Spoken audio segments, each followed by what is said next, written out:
Olá, pessoal, sejam todos muito bem-vindos a mais um episódio do podcast do IBEF Jovem.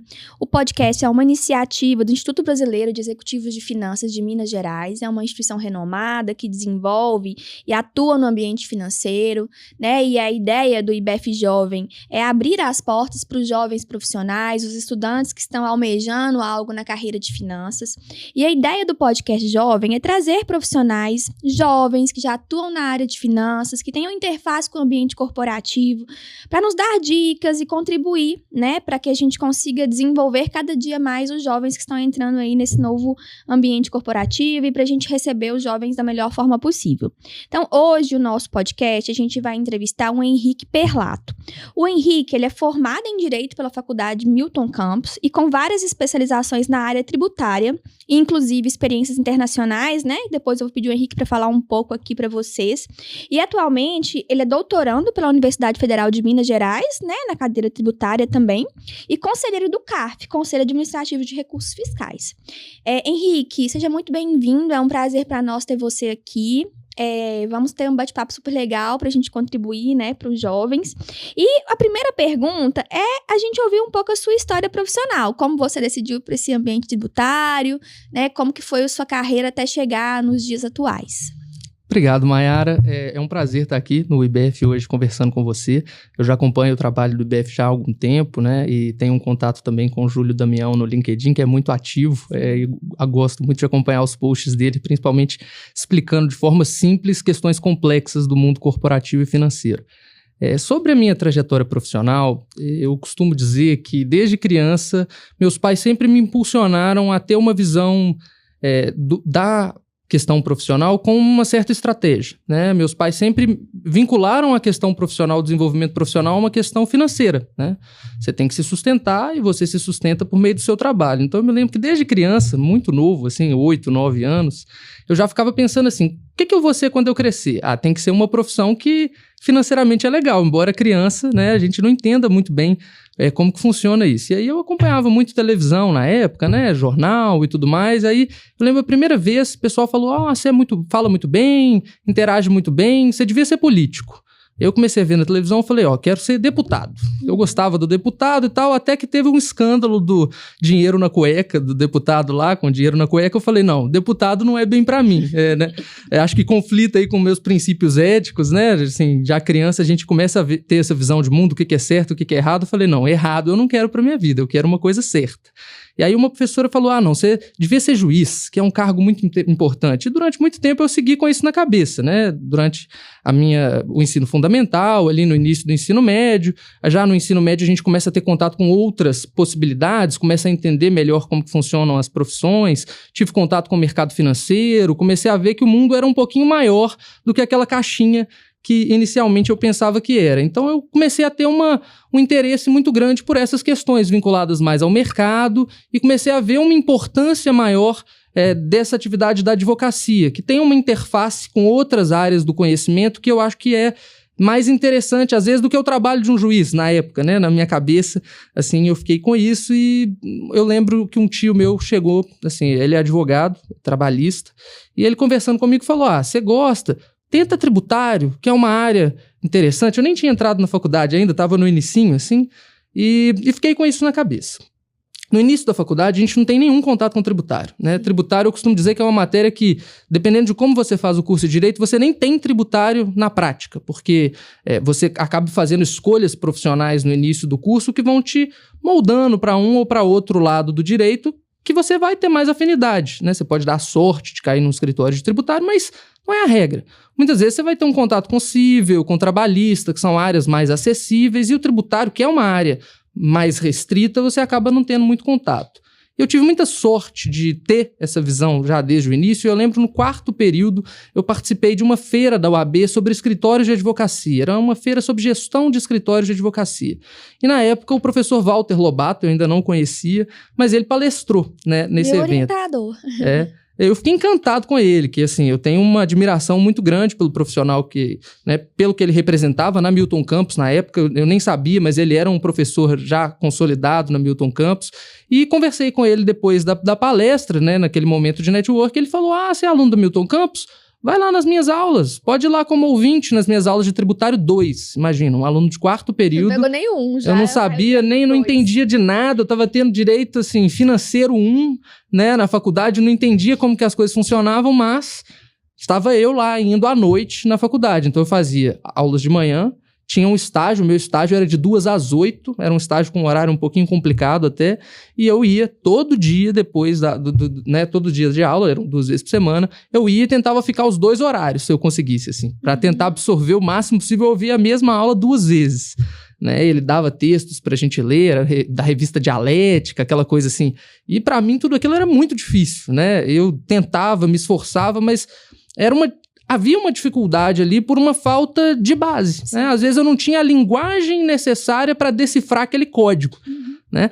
Embora eu tivesse esse contato com o tributário, eu também não me fechei para as outras oportunidades que o direito abriu para mim, né? Desde o 2º período eu fazia projeto de pesquisa, fiz um projeto de pesquisa numa área de sociologia, inspirado por uma colega minha sobre a influência das redes sociais no plano político, lá no início, quando esse boom de influência das redes sociais começou a surgir lá na Primavera Árabe, aquelas coisas todas, a gente estudou esse fenômeno de forma incipiente. Depois eu tive também contato com questões de direito civil, então eu tinha uma dificuldade na minha cabeça de harmonizar todas aquelas experiências que eu tinha e dar um sentido para aquela trajetória profissional, que eu acho que isso é o que é o mais difícil na faculdade, porque ela às vezes te proporciona várias experiências e é difícil você pegar dessa constelação os elementos ali que vão criar sua identidade profissional quando você vai sair da faculdade. Então, eu acho que esse foi um ponto de dificuldade que eu vi ali na minha graduação e eu fui confrontado com ele no final, né? Que normalmente é no final, que vai apertando. Quando você está ali no início, no meio, fazendo um estágio, você se acomoda também ali nas experiências e não preocupa tanto com o que vai ser o dia de amanhã. Quando chegou no 8º período ali, eu já tinha feito a OAB, passei na OAB logo no início do 9º período, e eu decidi e falei assim, eu preciso de dar um rumo, definir um rumo profissional que eu quero seguir. E aí eu tinha 2 caminhos óbvios ali naquele momento. Eu podia fazer, eu estava fazendo um processo seletivo de trainee e estava assim, indo muito bem nesse processo seletivo para a KPMG. Eu lembro muito dessa, foi uma experiência muito marcante na minha vida. E por outro lado, eu sempre tive um desenvolvimento acadêmico, um trabalho acadêmico que me possibilitaria entrar às vezes num mestrado na Milton Campos e continuar seguindo os estudos ali naquele contexto acadêmico que você sabe muito bem como que funciona, né? E cheguei na última etapa do processo seletivo da KPMG e aquilo me marcou muito. Eu lembro que era uma apresentação sobre o SPED, eu montei uma apresentação super legal, super interativa, e aí no final os gestores gostaram muito, pegaram o meu currículo e falaram assim, tô vendo, foi muito interessante sua apresentação, muito interessante sua fala, mas eu tô vendo aqui que você é muito advogado, né? Você tem muitas experiências na área da advocacia. Por que você está querendo vir para a área da auditoria? Né, que, na minha cabeça, era uma coisa relativamente parecida. Embora eu soubesse que o trabalho da auditoria é mais voltado, né, até aquela conversa que a gente estava tendo antes, para uma área da contabilidade. É uma coisa um pouquinho mais quadrada, né, enquanto na advocacia, especialmente no contencioso, a gente tem uma liberdade de trabalhar com tese, de discutir ideias, que às vezes na auditoria tem um espaço um pouquinho mais restrito, né? Sim. E até deveria ter mesmo, deveria ser até mais restrito ainda, né? E aí eles não me aprovaram exatamente em razão de eu ter uma qualificação muito boa em outras áreas da minha vida. E eu acabei seguindo aí no mestrado e desenvolvi a carreira acadêmica em paralelo à advocacia. Então, assim, a minha trajetória profissional, desde o colégio, eu tento expandir tanto de forma horizontal os conteúdos que eu tenho em contato, como de forma vertical. Eu tento aprofundar em diversas áreas, né? Sobretudo nessas questões de finanças, que eu acho que mercado financeiro, questões financeiras, eu sempre tive muito interesse, desde novo, né? Bom, aí você falou pra gente um pouquinho aqui das suas dificuldades durante a faculdade, né? Até pra decidir o que você queria. E, de fato, eu falo que o direito você inicia apaixonado por algumas áreas e termina depois com razão. Pelo menos foi a minha área, porque eu era apaixonada com criminal, mas eu nunca quis atuar no criminal. Eu sempre fui pro tributário também, sempre foi algo que eu gostei muito. E aí, assim, e a gente fala, eu sou tributarista, sempre gostei muito do tributário, as pessoas falam, não, você é maluca, né? Porque realmente é uma sopa de impostos e taxas e e por aí vai, que se você não se aprofundar e não tiver aptidão, você tem dificuldade mesmo. Então, Henrique, quais são as principais habilidades que você acha que um profissional precisa ter para, além da resiliência, para atuar no campo do direito tributário ou na área tributária hoje do nosso país? Eu acho que o profissional ele tem que ter primeiro organização. Eu acho que é uma virtude que normalmente a gente passa sempre por cima dela, mas exatamente pela pluralidade de fontes de informação, a gente tem hoje várias formas de obter acesso à informação, mas normalmente a gente nunca obtém a informação que a gente precisa. Então a gente tem que ter uma metodologia de pensamento, né? Eu lembro que eu tive a oportunidade de fazer o IBET, a pós-graduação do IBET, e lá talvez o maior ensinamento que eu tenha tido nessa pós-graduação é: seja fiel aos seus fundamentos. Tenha método na hora de analisar e construir suas ideias, tenha premissas que levam às suas conclusões. E eu acho que isso é um ponto que a gente não pode esquecer ao analisar o sistema tributário, porque a análise da lei e da teoria é uma coisa, a análise da prática, às vezes, parece que é uma outra coisa completamente diferente. É muito diferente de outras áreas do direito, que às vezes você consegue ver a legislação na prática. Uhum. No tributário, aí a lei complementar, tem a lei, tem o regulamento, às vezes o regulamento conflita com a lei, e aí tem um protocolo, um convênio, aí como que eu construo o caminho? Qual que é a resposta que eu vou dar para o meu cliente? Então a gente tem que ter premissa. Qual que é a premissa? Eu parto da Constituição, eu vejo o que a lei diz, eu vejo o que o regulamento diz, aí então eu tenho uma consistência teórica para conseguir fazer algum tipo de análise, mas eu também tenho que ver outras formas, o que está sendo discutido, como que os conselhos estão aplicando essa legislação, como que o judiciário aplica. E no tributário, como você muito bem colocou, são questões muito complexas e difíceis.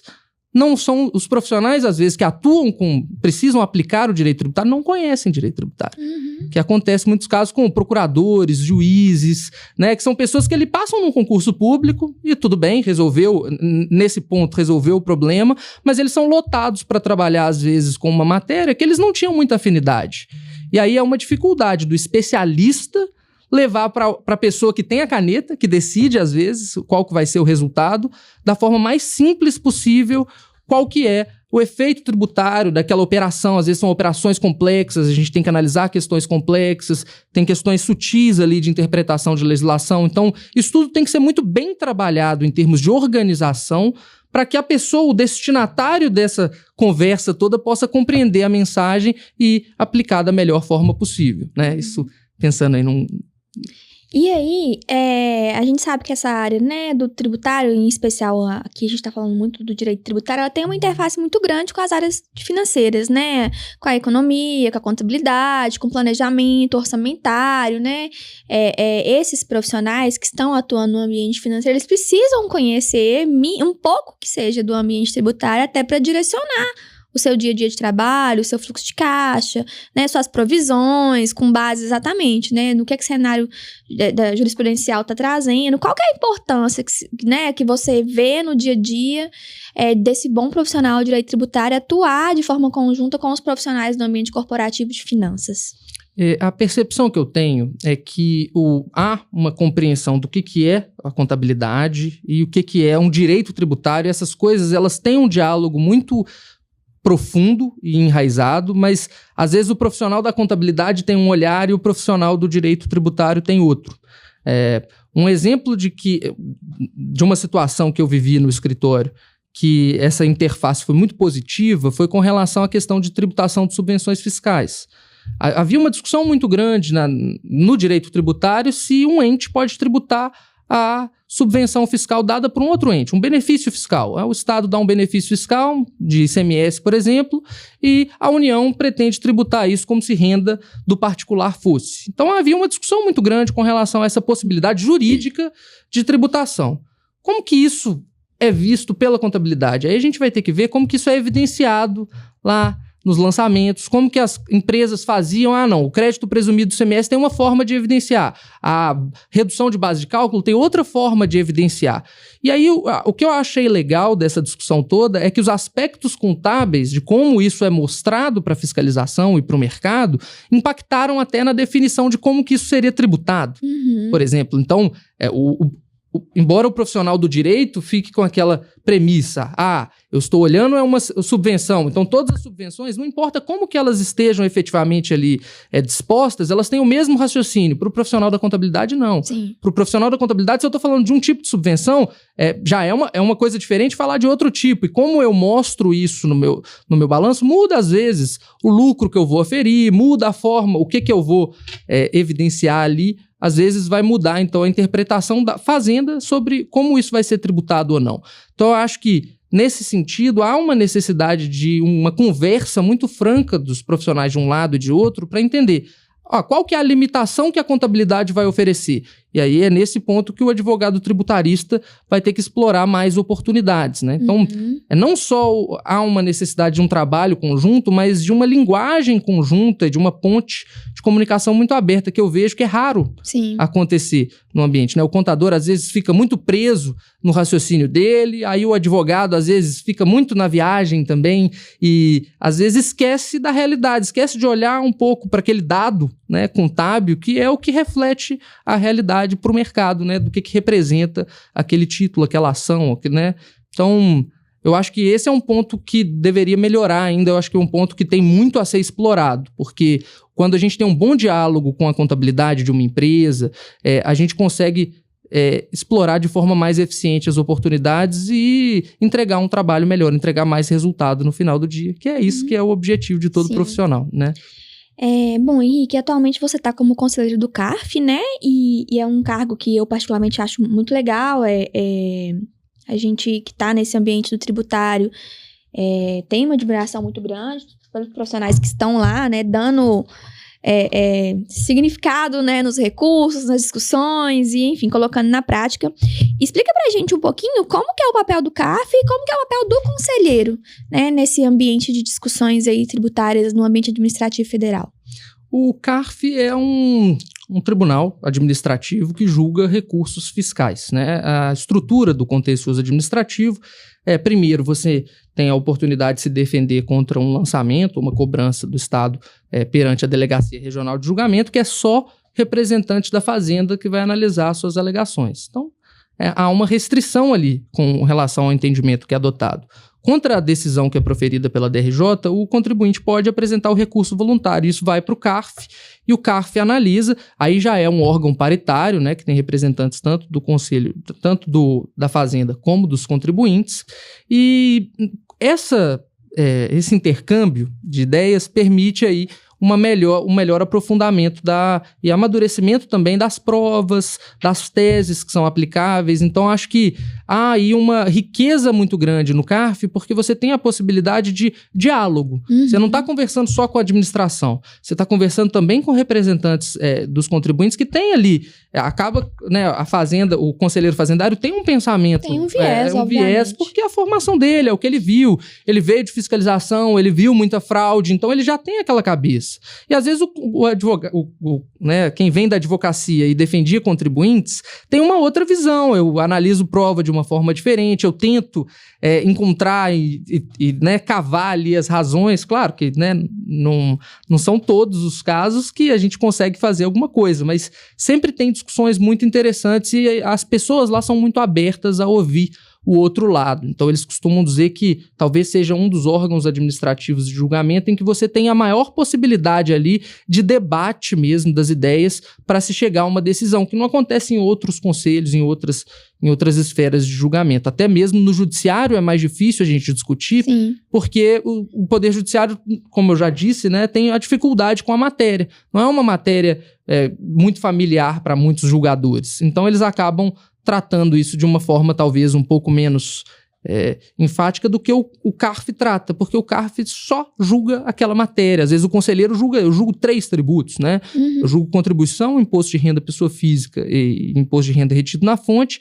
e ITR. Então, assim, eu só vou julgar essas matérias. Então, acaba que isso dá uma possibilidade ali de aprofundar as discussões e aprofundar na análise de prova que o judiciário não vai dar conta de fazer. Né? Talvez no judiciário você consiga fazer isso por meio de uma perícia, mas aí vai custar muito mais caro, né? E, enfim, tem toda essa dinâmica. Então, o CARF ele acaba tendo um papel muito importante em definir tendências também do que as empresas vão adotar como certo e como errado, né? Até voltando naquela questão da auditoria. A auditoria tem que olhar qual que é a jurisprudência do CARF para entender se um item gera direito de crédito ou não, por exemplo, para fins de PIS/COFINS, né? Analisar, não, contribuição previdenciária aqui, você está recolhendo certinho? Não, essa verba aqui dá para a gente discutir no CARF, mas essa aqui dá para discutir só no judiciário. Então, até para ter essa visão completa do que é o sistema tributário, a gente precisa de olhar para a jurisprudência do CARF, que acaba sendo uma referência muito forte no tocante à interpretação e aplicação da legislação federal.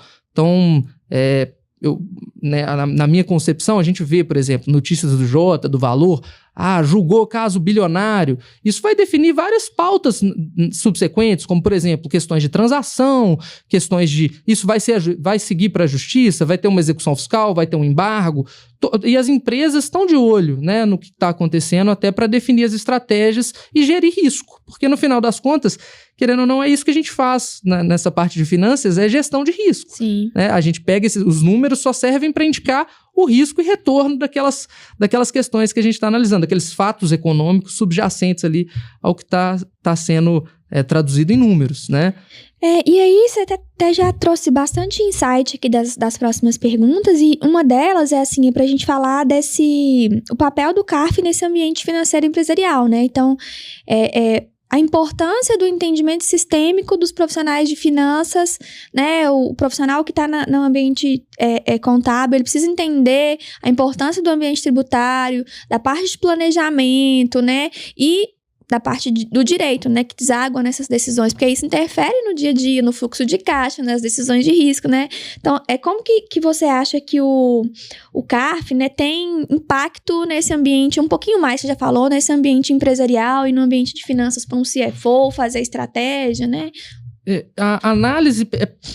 O CARF é um tribunal, né? E tribunal emite decisões, e tem decisões que têm um maior peso e menor peso. Eu acho que o profissional de finanças, a pessoa que está ali na retaguarda, observando e tecendo as estratégias que vão ser seguidas por uma empresa, por exemplo, ele tem que ter uma ideia de onde ele está pisando. Eu acho que o CARF ele tenta trazer um pouquinho mais de segurança para essa insegurança grande que a gente tem no direito tributário. O direito tributário brasileiro é extremamente complexo, a gente está passando ainda por um contexto de reforma que torna... a gente está navegando em mares imprevisíveis. A gente não sabe o que vai ser o dia de amanhã. Mas a gente tem também algumas diretrizes claras de como a legislação vem sendo aplicada nos últimos anos.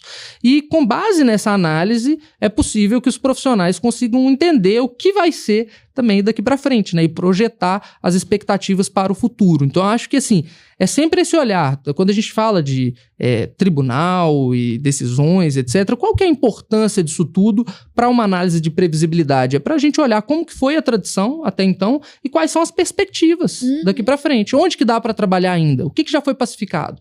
Não, isso aqui não vamos discutir.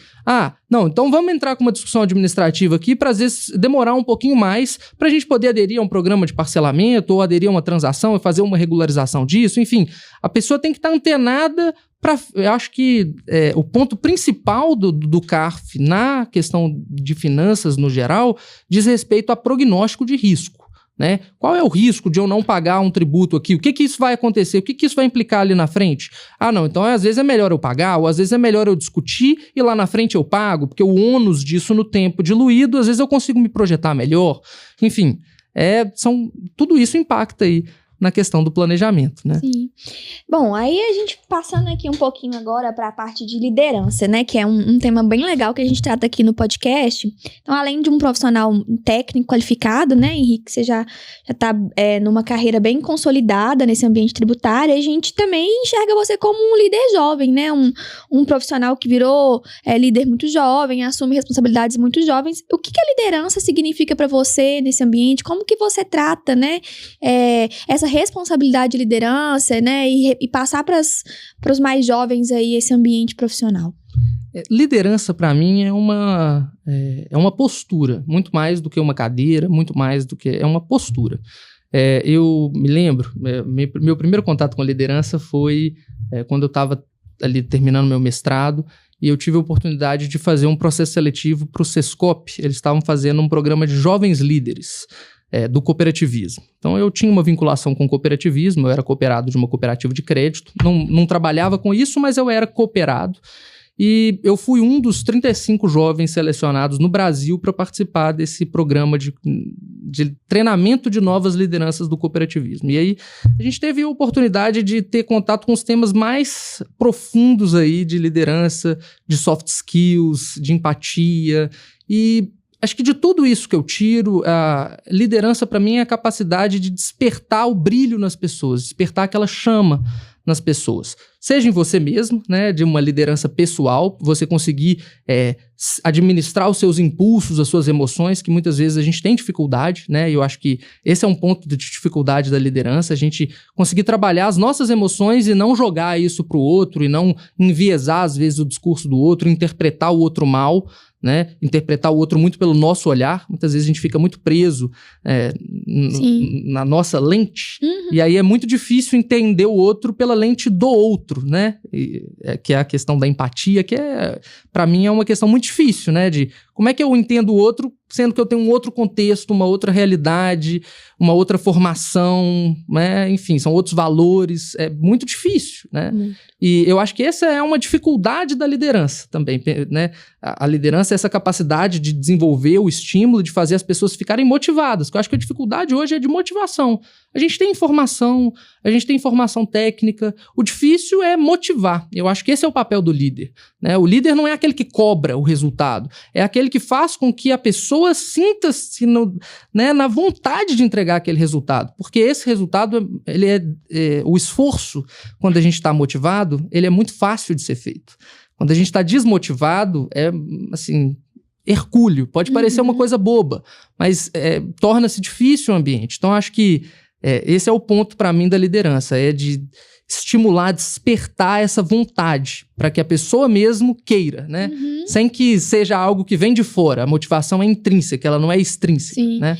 É uma coisa que eu percebo muito, tem muitos anos que eu já tô no cargo de liderança, assim, né? E acho que eu fui jogada lá dentro, e aí você vai desenvolvendo, obviamente, suas habilidades. E tem gente que não tem essa habilidade mesmo, e tá tudo certo, né? Porque a gente às vezes você costuma, quanto mais altos cargos que você vai subindo, você quer puxar algumas pessoas que você vê nela e vislumbra nelas uma liderança. E que não necessariamente é o desejo da pessoa, é isso que você falou, a gente tem que enxergar o outro pela lente do outro e não pela nossa régua.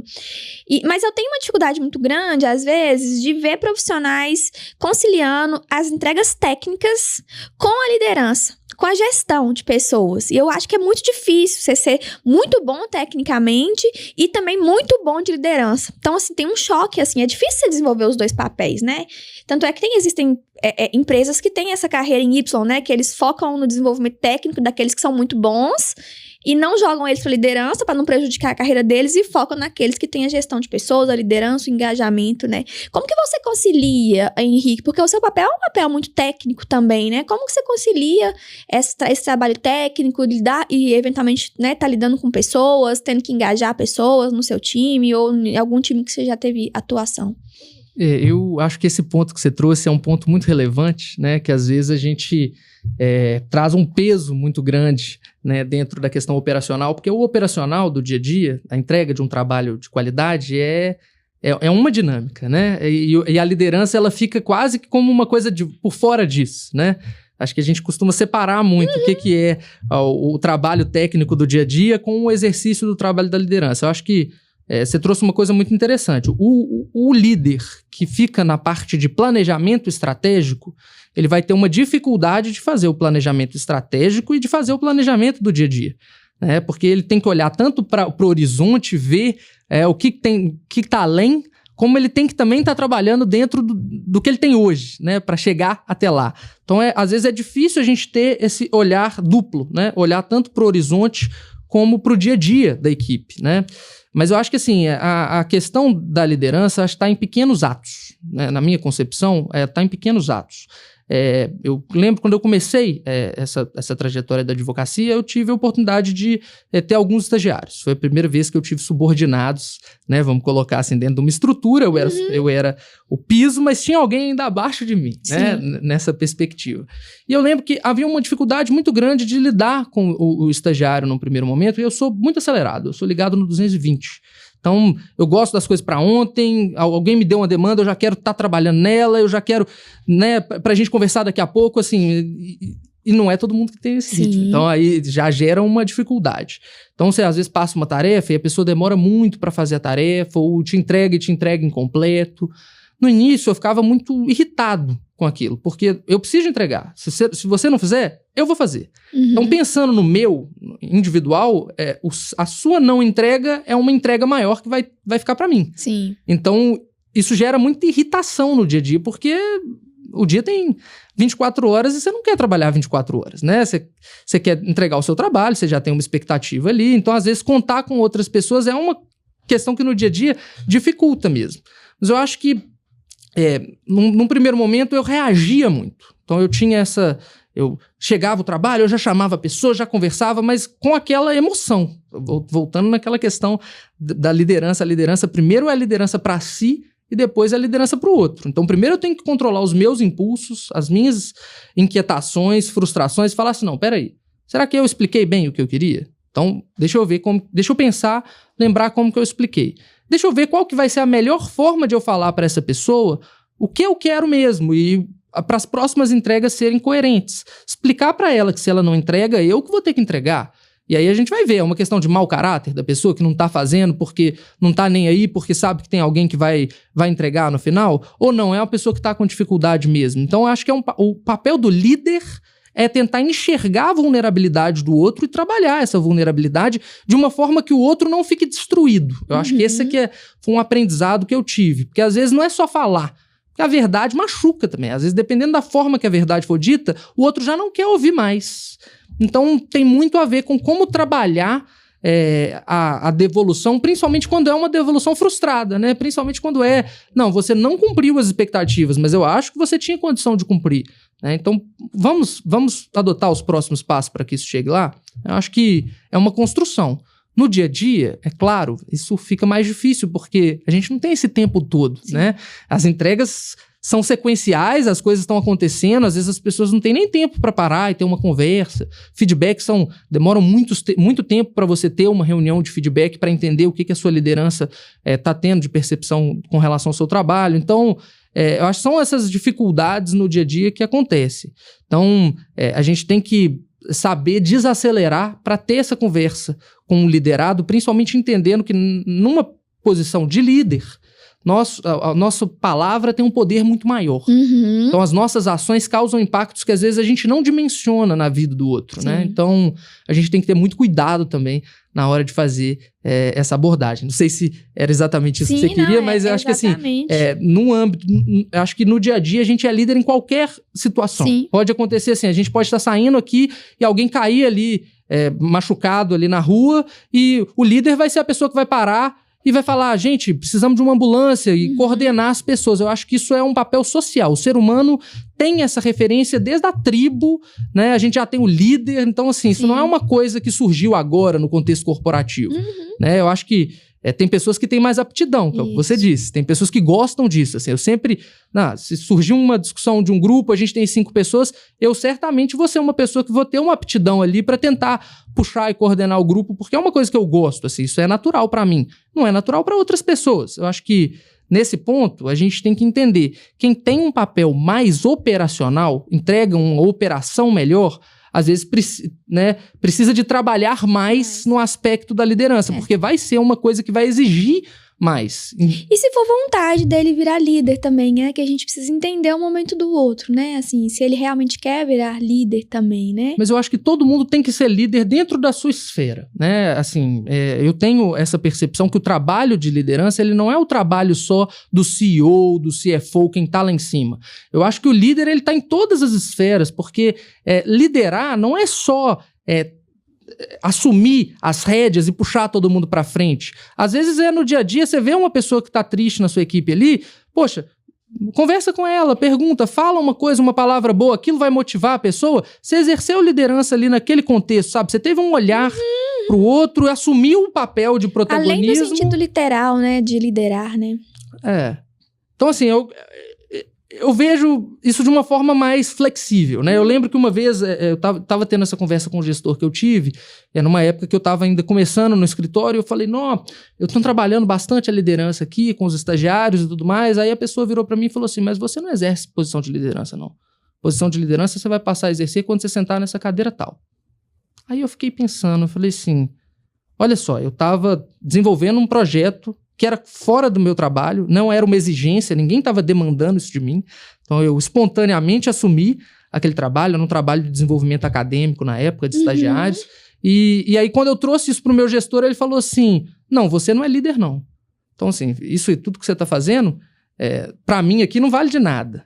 Então, olha só, ele não foi um líder nesse momento. Sim. Ao não reconhecer, talvez, né, ele não foi um bom líder, talvez, de não reconhecer o trabalho de um liderado dele que estava ali coordenando esforços para um bem comum que, às vezes, desenvolveu alguma coisa do escritório.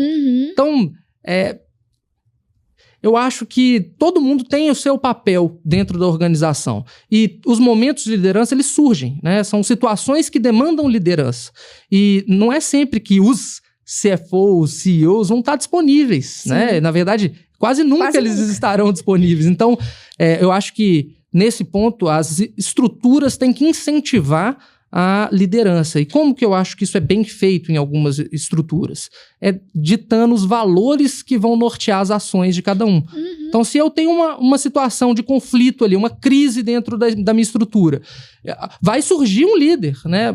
Nasce um líder ali. Quem que é? A pessoa que primeiro pegou aquela situação vai ter que ser o líder ali de lidar com aquela situação, né? E como que ele vai lidar? Se a instituição tiver ali valores alinhados e a pessoa tiver uma previsibilidade, se ela agir de uma determinada forma, isso vai ser bem quisto dentro da estrutura dela, eu acho que isso facilita muito com que cada um assuma o seu protagonismo. Porque se o protagonismo for recompensado com severidade, vamos colocar assim, com punições, as pessoas não vão querer assumir esse papel. Não, peraí, cadê o CEO? E se ele não falar, vai ficar aqui. E às vezes era uma decisão importante, às vezes a pessoa podia ter tomado e podia ter resolvido o problema, mas às vezes o problema vai virar muito maior quando tiver que chegar lá em cima, e aí o custo disso é muito maior para resolver, enfim.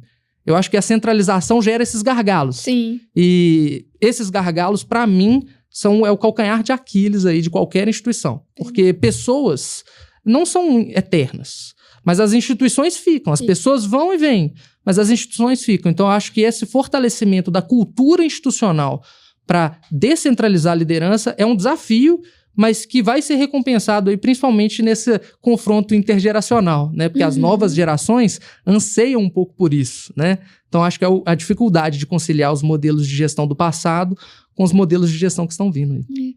E aí, tocando nesse ponto que você trouxe, né? Para essa turma jovem, né? Que estão, a geração que está chegando...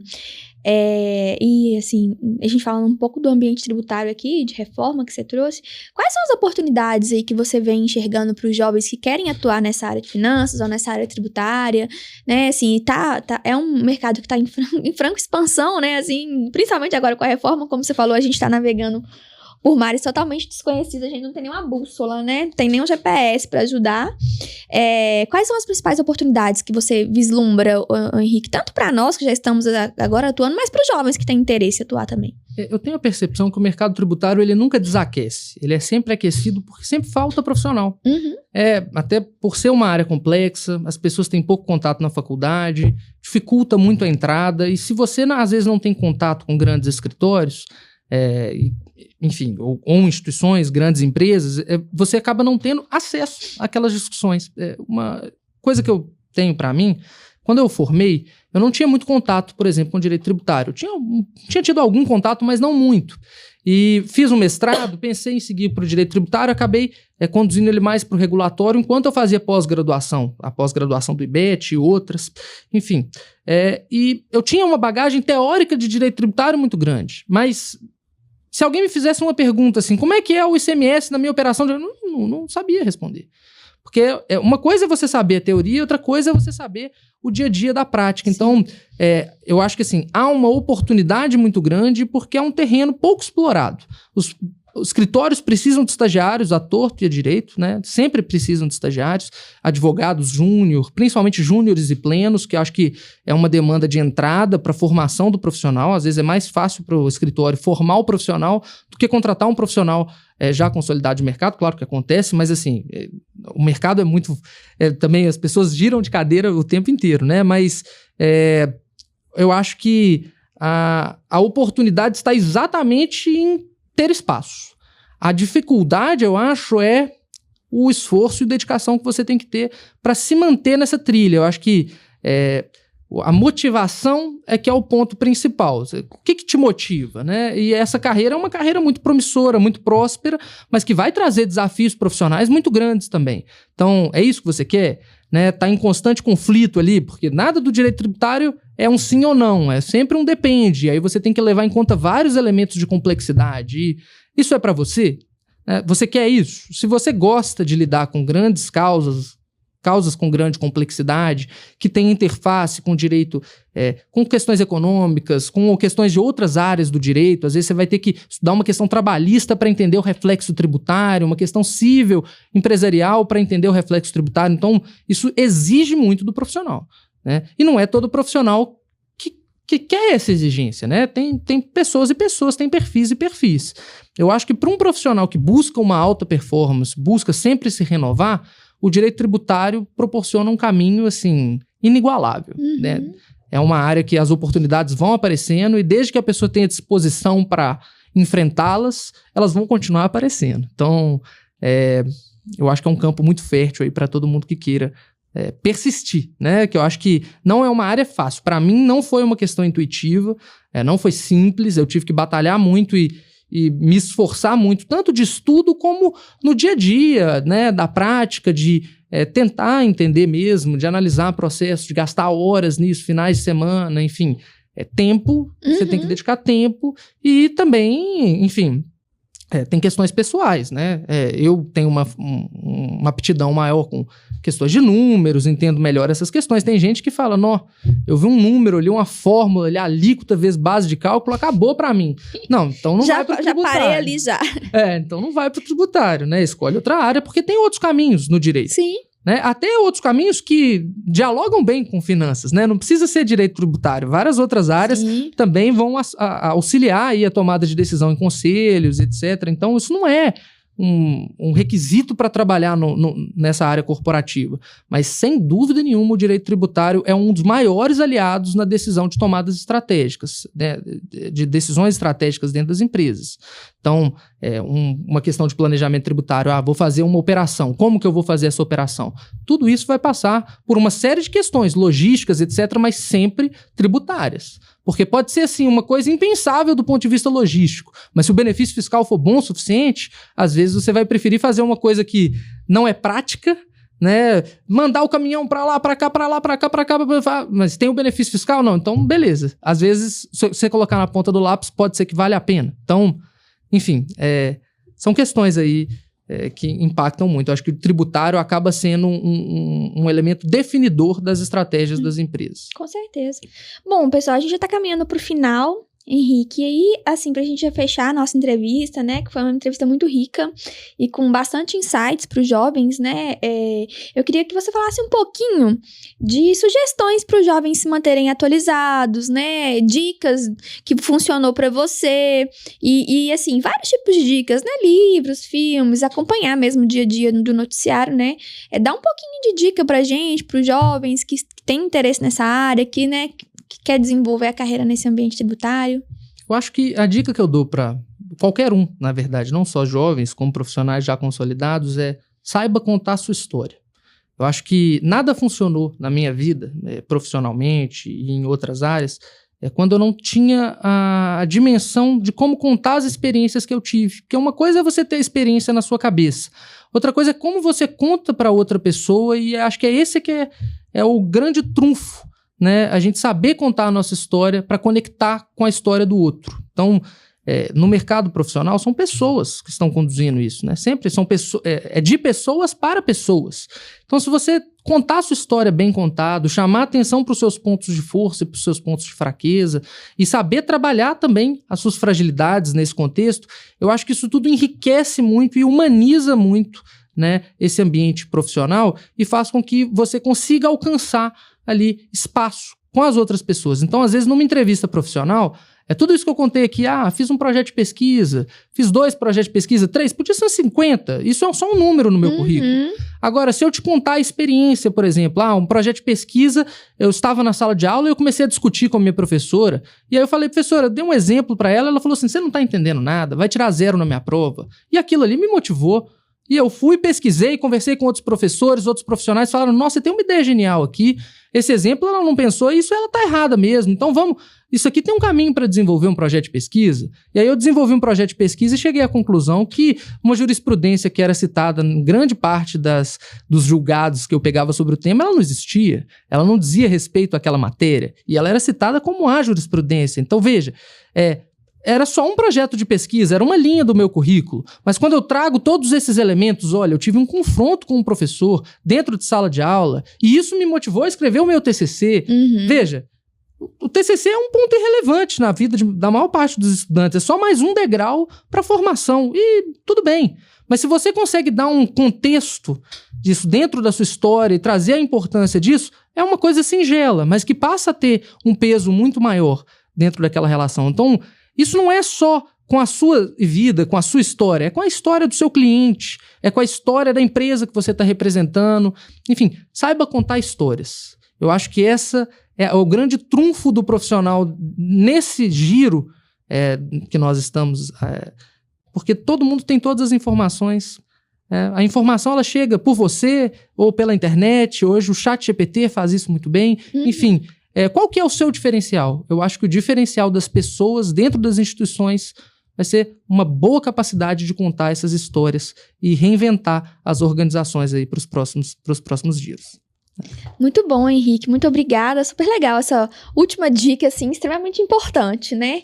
Eu nunca tinha pensado por esse lado. Fiquei aqui, tô com uma pulguinha atrás da orelha. Agora pra eu saber se eu tô contando a minha história bem ou não.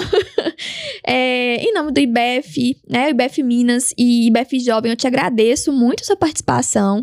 Tenho certeza que vai enriquecer muito o nosso projeto, vai contribuir muito pros jovens aí que estão almejando posições, né? Parecidas com a sua.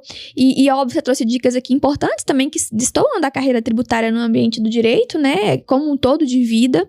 E então eu te agradeço muito, passo a palavra para você, se você quiser deixar, né, algum recado, quiser passar suas redes para o pessoal te seguir, fique à vontade. Pessoal, eu me coloco aqui à disposição para todos que quiserem. Eu acho que a trajetória não é fácil, né? A gente olha para os profissionais que estão consolidados no mercado e a gente ignora tudo que foi feito, né, para que aqueles profissionais cheguem lá, né? Então, tudo é fruto de muito trabalho, de muito esforço, mas acho que a gente tem que dar sentido para a nossa vida, né? E dentro dessa trajetória profissional, que ocupa grande parte da nossa vida, eu acho que a gente dar sentido para ela faz com que toda essa trajetória fique muito mais agradável de ser trilhada. Então, né, é uma dica final que eu dou para todos vocês. Me coloco à disposição, podem me seguir aí no LinkedIn, Henrique Perlato Moura e @Henrique Perlato no Instagram. Fico aqui à disposição para todos que precisarem. Obrigada, gente.